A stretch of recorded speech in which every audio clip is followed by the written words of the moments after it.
Hello there, a very good morning and welcome to another edition of the Talk of the Town. Joining us this morning is former parliamentarian from the Samagijana Balavegia, Mrs. Hirunika Premachandra. A very good morning and welcome to the show. Hi, good morning.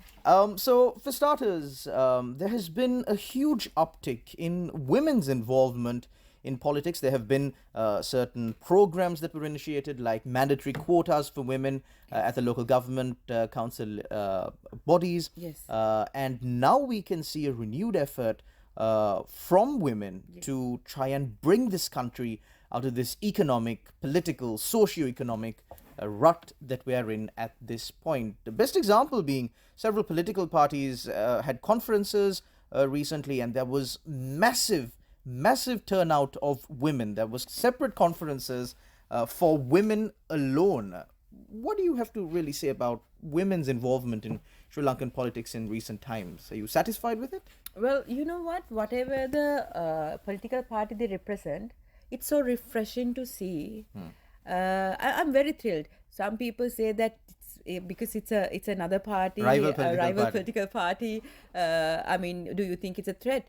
Not at all. I think whatever the party, if the women are engaged with politics and women are like they go to those rallies, they speak, they're involved. So that's amazing. Whatever the party it is. So I think it's so refreshing to see. I think after the Aragalaya this has happened.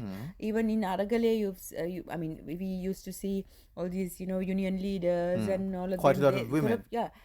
They used to do this Aragala and all that. But now after in this recent Aragalaya, you've seen. We have seen so many women came forward. So it's a good thing because we here in this country we had the first prime minister, lady prime minister, and we have the first lady president. But still, even in their time, they couldn't get 50% percentage in the parliament. Women representation. But of course, you need to take a look at that times in the context that they came into power following their husbands' or fathers' affluence, that's following true, through with that. But at least they should have advocate. Okay. They should have. Oh, that's what you're trying to highlight. They should have at least in their time. They should have give more strength to women and more opportunities. So I think. But do you think now it's better? I personally don't think that we'll see too much of a change at this election, the general election I'm speaking specifically, because I don't think there are going to be too many female candidates at the presidential election, or at least anyone who is in the running for a win at the presidential election. So speaking of the general election too, me personally, I don't think there will be too many female candidates contesting, and a drastic increase in, of course, the number of current female parliamentarians, who are somewhere, I think, 12. between 12 and 12. Yes. So I don't think there'll be a drastic increase. Do you think think differently? SJB, we have we gave. We actually asked our leader. We gave a whole new document to how to increase the women representation in our party. So he agreed that he will give 25% representation in the list. Okay. And also to contest from our party. So I think it's about time that the leaders give opportunities, because now our leader agreed with our request, but I think in other party leaders leaders have to decide what they're going to do, how they're going to increase the representation.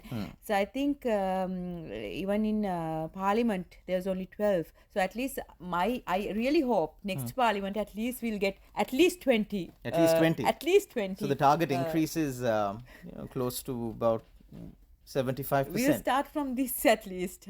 Since we it's always been only 10 to 12 ladies, no? So I think at least 20 this time.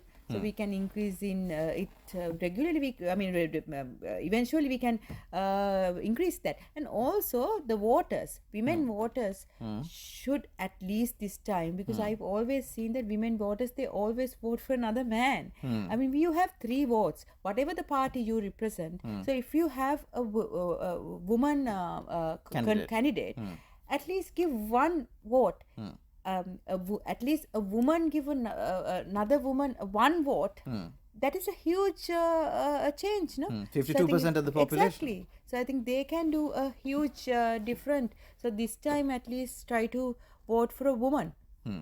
So, of course, increasing women's representation is a much spoken of topic across the world, because even in Sri Lanka, there is not enough representation in parliament compared to the population, and there are issues that are very specific to women that go unresolved. There was even a time under the former government where there was no Ministry of Women and Children's Affairs. Even the women. But Yes. and A man holds a man that, yeah. held that Yeah, yeah, position. yeah. So we're way past those times. Of course, all we can do is hope and pray for better times ahead and work towards accomplishing those goals. Thank you very much, Mrs. Hirunika Premachandra, for joining us on our program. It's back to the morning fix on Yes 101.